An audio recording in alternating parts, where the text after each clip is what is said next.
burkinabé des droits de l'homme et des peuples exprime son indignation sur l'évolution des dossiers judiciaires sur le putsch manqué de septembre 2015. Le MBDHP interpelle le gouvernement sur le sujet. Les responsables de ce mouvement ont animé une conférence de presse ce matin pour donner de la voix.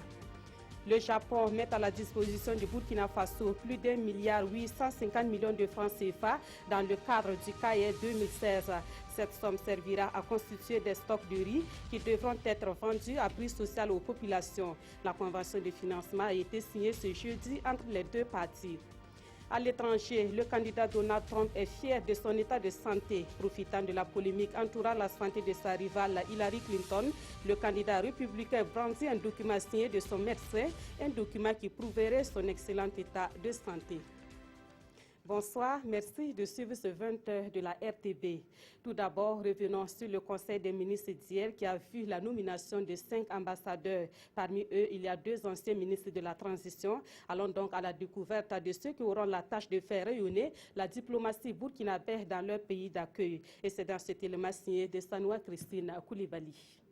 Premier ambassadeur résident du Burkina Faso auprès de la République fédérative du Brésil depuis février 2012, Alain Francis Gustave Ilboudo est désormais chargé de la politique extérieure du Burkina Faso en France. Ainsi en a décidé le Conseil des ministres de ce mercredi. Alain Francis Gustave Ilboudo sera également le délégué permanent auprès de l'Organisation des Nations Unies pour l'éducation, la science et la culture UNESCO et représentant personnel du président du Faso auprès de l'Organisation internationale de la francophonie OIF. À 67 ans, Joséphine Ouédraogo Guissou, ministre de la Justice sous la transition et sociologue de son État, elle a en charge le rayonnement de la diplomatie burkinabé en République italienne. Un autre ministre de la Transition, Seydou Kabouré, ancien ministre des Infrastructures et du Désenclavement, lui a en charge l'axe Ouagadougou-Washington. Le dernier Conseil des ministres a également vu la nomination de Jacqueline Marie Zaba-Nikiema, jusque-là représentante de la CEDEAO en Guinée-Conakry, ambassadeur auprès du Royaume de Belgique, représentant permanent auprès de l'Union européenne. De Bruxelles, où il était le chargé d'affaires, Dieudonné Kéré dépose ses valises à Vienne en Autriche comme ambassadeur également. Demain, 16 septembre, le Burkina Faso va commémorer le premier anniversaire de la résistance populaire contre la tentative de coup d'État des 16 et 17 septembre 2015. À l'occasion de cet anniversaire, le gouvernement a fait une déclaration ce jeudi. Dans cette déclaration, le gouvernement salue la mémoire des dignes fils et filles du Burkina Faso tombés sur le champ d'honneur de la lutte pour la justice et la démocratie. Le gouvernement renouvelle tout son soutien et son accompagnement aux familles éplorées. Pour le gouvernement, ces martyrs constituent une interpellation permanente et constante de chaque Burkinabé pour son engagement dans la construction inclusive et porteuse de bien-être social d'un Faso réconcilié avec les valeurs de justice et de paix. Le gouvernement qui ajoute qu'à l'endroit des victimes et de leurs familles, le Burkina a une dette de sang qui oblige notre justice à situer les responsabilités et à appliquer la loi dans toute sa rigueur à l'encontre de ceux dont la culpabilité serait avérée. À l'ensemble des acteurs de la résistance victorieuse contre le putsch des 16 et 17 septembre 2015, animé par l'impératif du respect de la volonté du peuple, de la démocratie et des valeurs républicaines, le gouvernement réaffirme son attachement à ces idéaux et son engagement à travailler pour un ancrage définitif de ces valeurs. La déclaration du gouvernement est signée du Premier ministre Paul Kaba Tseba. Et justement, parlant de justice concernant le putsch manqué, le mouvement burkinabé des droits de l'homme et des peuples exprime son indignation. Le MBDHP estime que le dossier en justice est pour le moment sans suite. Il interpelle donc les autorités politiques et judiciaires sur la question. Les premiers responsables du MBDHP ont animé une conférence de presse ce matin à Ouagadougou. Mathias Drabo, Draman Dadia. Combien de temps faudra-t-il encore à la justice pour donner suite au dossier de crimes impunis? S'interroge Chrysogones Zougmouré et ses camarades animateurs de cette conférence de presse. Si à ce jour, on peut se réjouir d'avoir assisté à des mises en accusation, interpellations, arrestations et incarcérations de bien de mises en cause, force est de constater que le bilan sur l'avancée des dossiers est plus que mitigé et l'attitude des nouveaux dirigeants bien suspecte. Le procureur du Faso, et celui du tribunal militaire se sont prononcés hier mercredi sur l'évolution de certains de ces dossiers pendants. Mais visiblement, le MBDHP affiche son insatisfaction, même si ses premiers responsables se réjouissent de l'éventualité d'un mandat d'arrêt international contre le général Yacouba Isaac Zida, le numéro 2 de l'ex-RSP. Ça nous conforte. L'un des propos nous conforte sur ce que nous avions dit. Il y a vis-à-vis de l'État, surtout des autorités politiques, une certaine duplicité. Aujourd'hui, ce qu'on nous dit, c'est que les personnes qui sont dans le viseur de la justice, il faut compter parmi ces personnes le général Zida. Rappelez-vous, il y a quelques années de cela, c'est ce que nous avons dit aux gens. Outre les dossiers des martyrs de l'insurrection populaire, du putsch avorté, l'affaire Thomas Sankara, Dabo Boukari et les crimes économiques, ces défenseurs des droits de l'homme réaffirment ici leur attachement au principe de la démocratie et s'engagent à lutter contre l'impunité. Et à la veille de la commémoration du premier anniversaire du coup d'État du Conseil national de la démocratie, la RTB vous propose juste après ce journal un entretien sur cet événement avec Maître Benouene Stanislas Sankara et c'est un entretien à suivre avec Jean-Emmanuel Ouedraogo. Autre point de l'actualité, le syndicat des travailleurs de la santé humaine et animale organise des journées de protestation du 19 au 22 septembre prochain. L'information a été donnée ce matin à la presse. Le SYNCHA veut, à travers ces journées de protestation, exiger l'annulation de toutes les décisions prises par le gouvernement sur la situation à la CAMEG. Ce syndicat réclame également la satisfaction de sa plateforme revendicative. Souleymane Stanou, Nathalie Sawadgo, Nabaloum. Le SYNCHA, le syndicat des travailleurs de la santé humaine et animale, section Kadiro, va en sitting de 96 heures du 19 au 22 septembre prochain. Il proteste contre les décisions prises par le gouvernement sur le dossier de la CAMEG. Quand on tient compte de l'importance de la CAMEG dans le système de santé aujourd'hui, et face même aux ruptures qui sont connues, chacun de nous a déjà soit connu ou entendu parler dans les formations sanitaires, et actuellement, il y a des ruptures en tout genre. Même avant, que la crise ne monte, il y avait déjà des ruptures. Et mieux aujourd'hui, on constate que ces ruptures-là, ce n'est pas ça la préoccupation du gouvernement, encore moins donc le ministre de la Santé. Aujourd'hui, face à une telle situation, et au regard, n'est-ce pas, de tout ce que le gouvernement a fait, le SYNCHA a décidé ce qui suit. Première série, disons, de décisions annulées, toutes les décisions prises par le ministre de la Santé. Deuxièmement, les décisions du Conseil des ministres du 11 août 2016 portant nomination du Dr Confé Salifou et du Dr Brice Evans Zungrana comme représentant l'État au conseil d'administration de la CAMEG. Troisième décision à annuler, le récépissé de déclaration d'existence d'association numéro 00901 du 24 août 2016. Aussi, le SYNCHA plaide pour la reprise sans délai des négociations sur leur plateforme revendicative issue de son 13e congrès. Pour nous, le plus important aujourd'hui, cela vient deuxièmement donc, c'est la relecture donc dans les brefs délais des statuts de la CAMEG pour en faire une société d'État. Ce que nous demandons, en exigeant que la CAMEG soit une société d'État, c'est que l'État prenne ses responsabilités à l'égard de la santé des populations au niveau national. Parce que la question de la CAMEG est avant tout une question de souveraineté nationale. À l'issue du sitting, le SYNCHA envisage tenir un conseil de direction extraordinaire le samedi 24 septembre 2016 afin d'adopter la conduite qui sied à la situation. Et justement, la crise à la CAMEG est le sujet qui sera abordé à l'émission Controverse ce soir à 21h sur la RTB. Dans une animation de Simon Gongo, les deux parties protagonistes seront représentées à cette émission.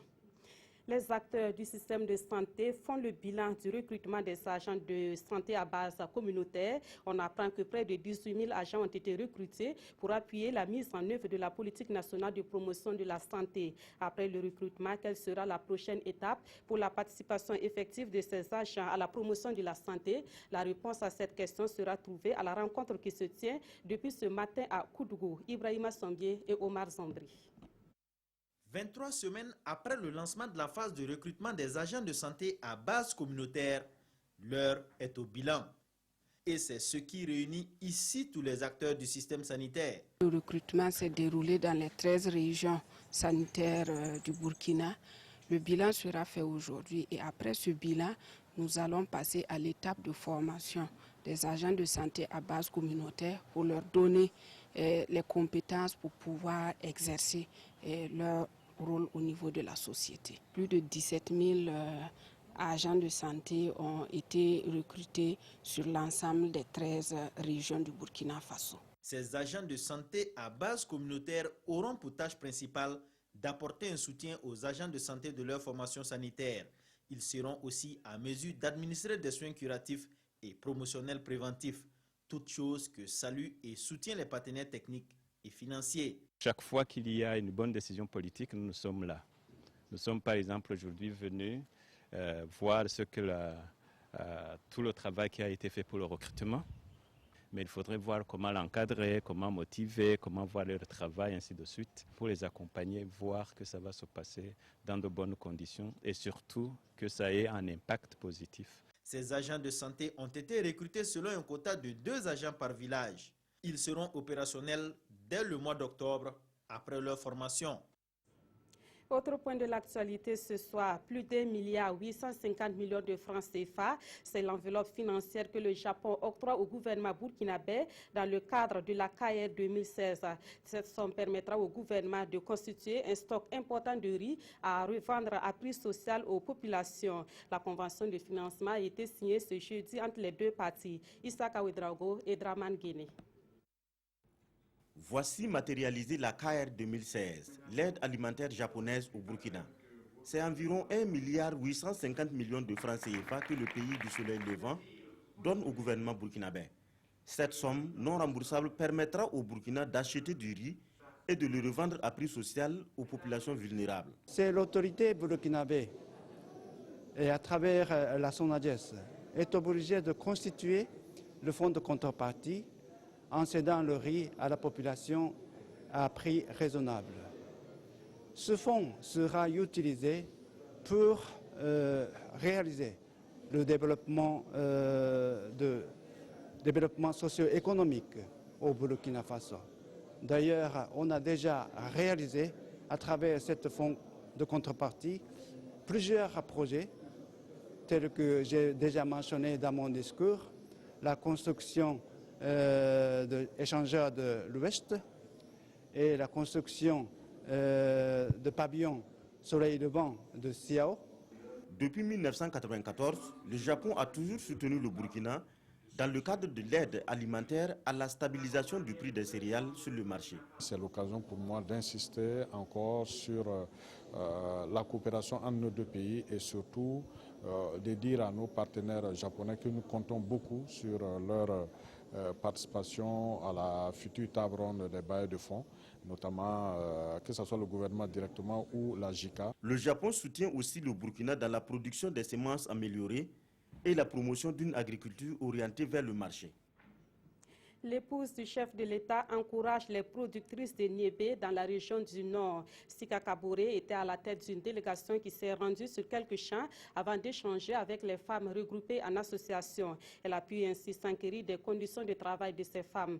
La sortie a eu lieu hier 14 septembre et le reportage est de Moussaki.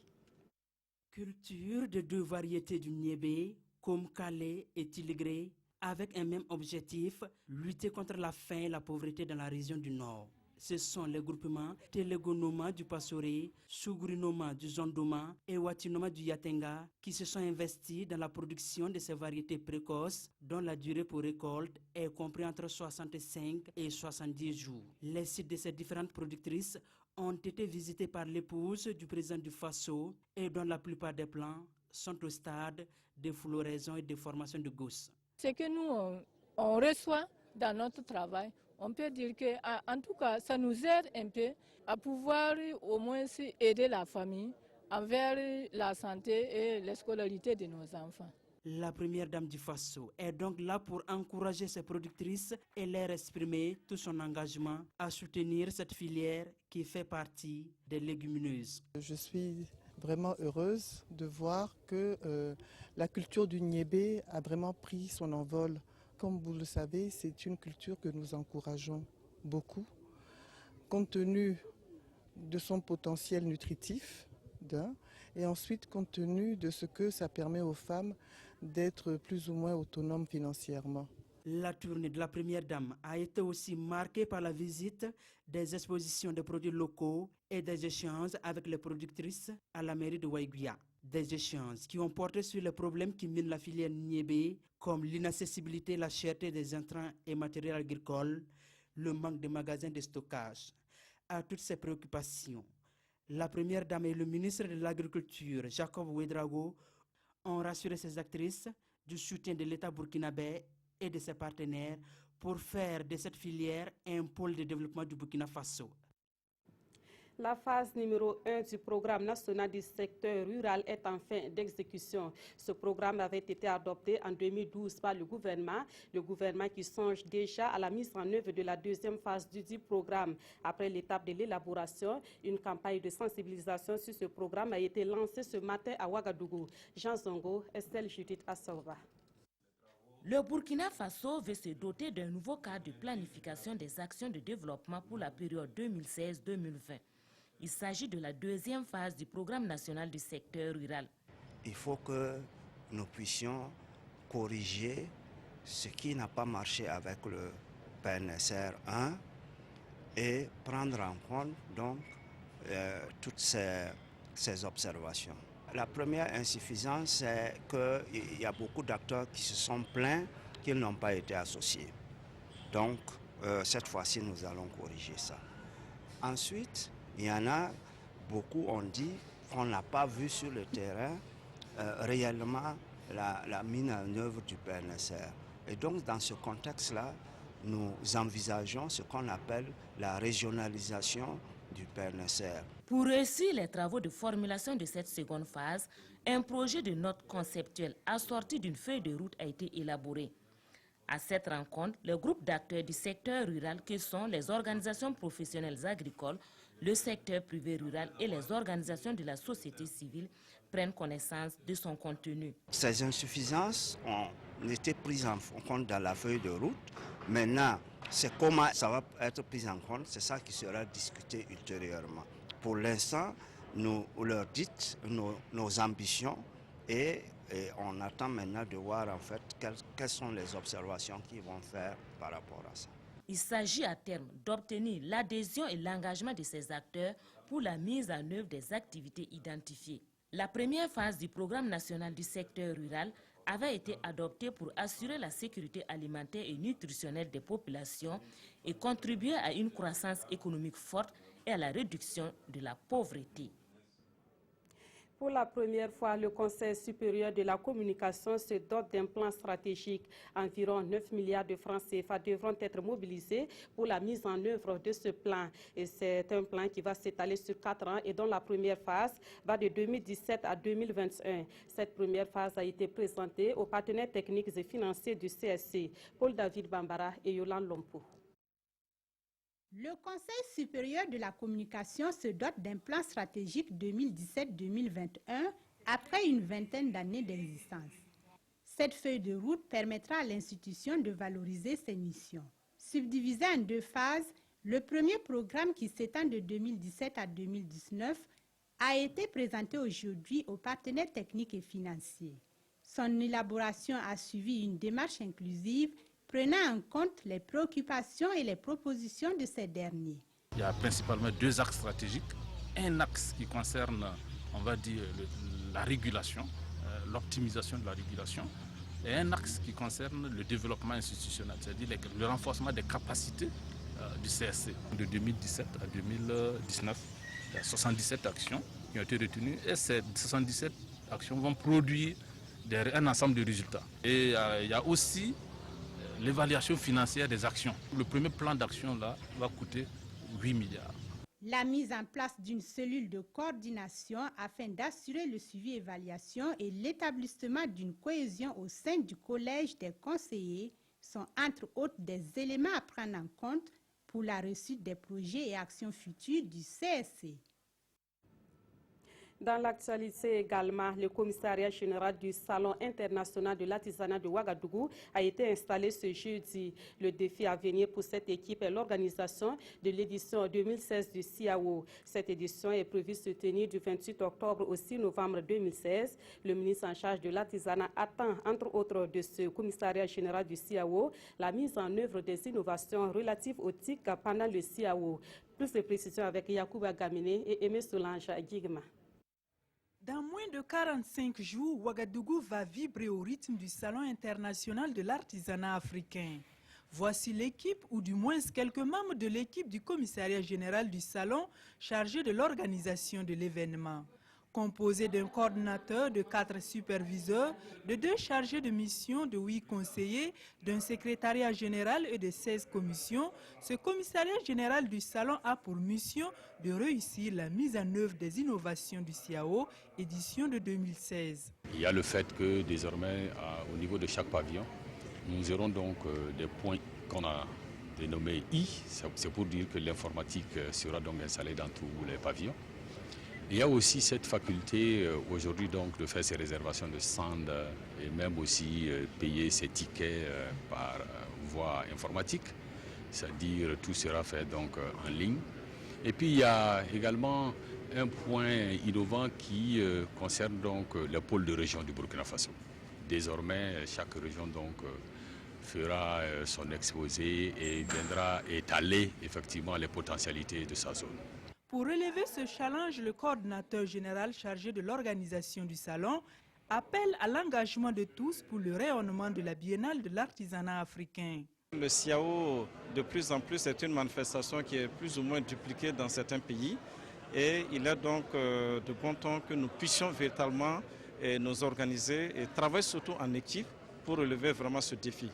J'insiste évidemment sur le travail en équipe parce que vous savez que pour réussir une telle édition, naturellement, il faut que les uns et les autres, tous ceux à qui on a fait confiance, leurs différentes structures ont pu faire confiance, puissent véritablement donc s'engager à fond afin que nous puissions réussir véritablement donc ce défi majeur. Cette 14e édition du CIAO se tiendra du 28 octobre au 6 novembre 2016 sous le thème Artisanat africain, entrepreneuriat féminin et protection sociale. Elle déroulera le tapis rouge au Ghana. Actualité dans le domaine des sports, le financement des fédérations et organisations sportives et de loisirs tient à cœur le département en charge de ces questions. Des questions abordées depuis ce matin lors d'une concertation à Koudougou et ceux qui prennent part à la concertation devront passer en revue les critères de financement de ces structures de sport et de loisirs. On en sait davantage avec Bangba David à Kafando. Le Fonds national pour la promotion du sport et des loisirs passé à la loupe à travers cet atelier sur la validation des critères de financement des fédérations et organisations sportives. La direction générale du Fonds milite pour une meilleure gestion de ses ressources financières pour permettre au sport burkinabé d'être mieux armé pour engranger des résultats probants. L'objectif étant de travailler sur les cibles bénéficiaires, les modalités d'intervention et la gestion des ressources. À cet effet, 80 participants se chargeront, et ce durant 2 jours, de valider un document cadre sur les financements du Fonds national logé au ministère des Sports et des Loisirs. Il s'agit pour les acteurs du monde sportif d'appréhender, mais aussi de s'accorder sur les conditions générales et la gestion du Fonds national pour la promotion du sport et des loisirs. Je pense que le développement du sport, d'abord, c'est la rationalité. Donc c'est dans cette perspective, nous avons un fonds à notre disposition et tous les mouvements sportifs sollicitent le Fonds national pour la promotion du sport. Et à cet effet, on ne peut pas mener des actions isolées, des actions conjointes doivent être menées pour pouvoir gérer de façon efficace ce fonds-là. Et c'est à cet effet qu'il y a eu 2 ateliers qui ont permis de pouvoir mettre en place ces critères d'éligibilité au niveau du Fonds national. Et aujourd'hui, nous invitons l'ensemble du mouvement sportif national à participer activement pour au moins comprendre et adopter de façon consensuelle ces critères d'éligibilité pour plus de transparence dans la gestion. À noter que la Direction générale du Fonds pour la promotion du sport bénéficie d'une partie de la taxe appliquée sur les sociétés de téléphonie mobile. À travers ce travail participatif, le Fonds compte, entre autres, axer ses interventions sur les infrastructures, les équipements sportifs et les activités de renforcement de capacité. Actualité hors du Burkina Faso, aux États-Unis, Donald Trump vante son bon état de santé. Profitant de la polémique entourant la santé de sa rivale Hillary Clinton, il a brandi au cours d'une émission télévisée un document signé de son médecin, un document qui prouverait le bon état de santé du candidat républicain à la Maison-Blanche. Donald Trump tente de surfer au maximum sur l'épisode du malaise d'Hillary Clinton. Comme promis, il a révélé des informations supplémentaires sur sa santé de fer malgré ses 70 ans. Invité de l'émission médicale du Dr Oz, très regardé, il a opportunément sorti de sa poche un récent bilan de santé établi par son médecin traitant. Si vous êtes élu à 70 ans, vous serez le plus vieux président à occuper le bureau ovale. Qu'est-ce qui vous fait dire que vous êtes assez résistant, demande le présentateur. Oui, environ le même âge que Ronald Reagan et Hillary est 1 an derrière moi, lui a répondu Donald Trump. Je dirais en me basant sur mon expérience, en fait, je me sens aussi bien aujourd'hui que quand j'avais 30 ans. Parler de sa santé lui permet aussi d'éviter des sujets plus fâcheux. Hier, le procureur de New York a ouvert une enquête sur sa fondation pour soupçon d'irrégularité. Et puis au Brésil, l'ancien président Lula da Silva est accusé d'être le chef d'orchestre d'un réseau de corruption. Le parquet brésilien a demandé sa mise en accusation ce mercredi. L'affaire dans laquelle l'ex-président Lula serait impliqué concerne la compagnie pétrolière Petrobras.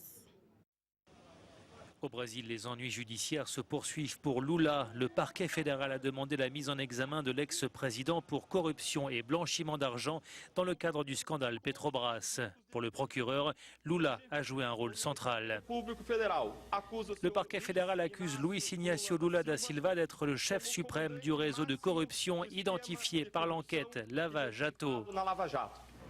Lava Jato, comprenez, lavage rapide, c'est le nom de l'opération lancée en 2014 pour enquêter sur un réseau de corruption impliquant la compagnie publique pétrolière Petrobras et les géants brésiliens du BTP. Le scandale éclabousse des hommes politiques de divers partis et les milieux économiques. Le parquet accuse Lula d'avoir perçu plus d'1 million de dollars sous forme de pots de vin versés par une entreprise de BTP. L'avocat de l'ex-chef de l'État a qualifié ces allégations de farce. C'est désormais au juge de décider si Lula doit être mis en examen. Les accusations du parquet interviennent 2 semaines après la destitution de Dilma Rousseff, l'ex-présidente et bras droit de Lula, pour maquillage des comptes publics. Retour au Burkina Faso, l'actualité dans les parutions de ce jeudi est dominée par l'an 1 du putsch manqué des 16 et 17 septembre 2015. Sur cet anniversaire, les journaux n'ont pas manqué de commentaires, d'analyses et d'autres réactions. La revue de presse est signée de Abdoul Rasmane Zango. S'il y a bien une date de l'année 2015 à inscrire, sinon déjà inscrite dans les annales de l'histoire au Faso, c'est évidemment le 16 septembre. Et l'Obs revient voir nous replonge dans Il était une fois le 16 septembre. Allusion faite, je cite, au sombre dessein manqué des putschistes du RSP, régiment de sécurité présidentielle, alors dirigé par le général Gilbert Diendéré. Heureusement, constate le journal, c'était sans compter avec le reste de l'armée, le politique et les OSC, qui ont su dire non à ce prononciamento. Dans le même registre du coup d'État manqué, des partis politiques publient le journal Notre Temps, appellent à s'inspirer de l'exemplarité des martyrs et des populations en général qui ont, je cite, fait preuve une fois de plus d'héroïsme. La justice plus que jamais est sollicitée dans ce coup d'État et bien d'autres dossiers, et le quotidien d'État citoyen l'avertit de ne pas trahir l'esprit de la résistance populaire en rendant justice aux martyrs de l'insurrection, mais également du putsch. Michel Kafando renchérit en s'invitant dans l'actualité à travers une déclaration relayée par les éditions Le Pays. Nous attendons maintenant le jugement des hommes et de l'histoire, affirme le président de la transition. Le journal Le Quotidien, lui, fixe plutôt l'attention sur la sortie de Madame le procureur du Faso est relative au dossier de l'insurrection populaire. Maïsa Sermé est formelle. Lors des événements des 30 et 31 octobre 2014, c'est Zida, chef des opérations du RSP, qui donnait des instructions. Avant de se quitter, comme on l'a vu en début de journal, de nouveaux ambassadeurs ont été nommés hier en Conseil des ministres. Parmi eux, M. Seydou Kabouré, ancien directeur général de Faso Bara et ministre des Infrastructures de 2008 à 2011 et non sous la transition. Il est le nouvel ambassadeur du Burkina Faso aux États-Unis. C'est la fin de ce journal. Merci de l'avoir suivi. Excellente soirée à toutes et à tous.